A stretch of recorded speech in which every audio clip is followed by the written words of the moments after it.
2009 সালে মিডিয়ার হত্যাকাণ্ড হওয়ার কারণে আমরা স্পষ্ট ভাষায় বলতে চাই 24 গণঅভ্যুত্থান হয়েছে 2013 সালে শাপলা হত্যাকাণ্ড হওয়ার কারণে।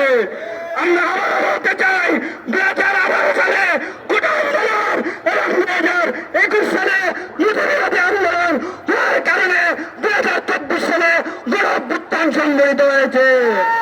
আমরা স্পষ্ট ভাষায় বলতে চাই 2000 শহীদ এবং 25,000 থেকে 30,000 আহতের রক্তের উপর দাঁড়িয়ে আপনারা এই সরকার গঠন করেছেন।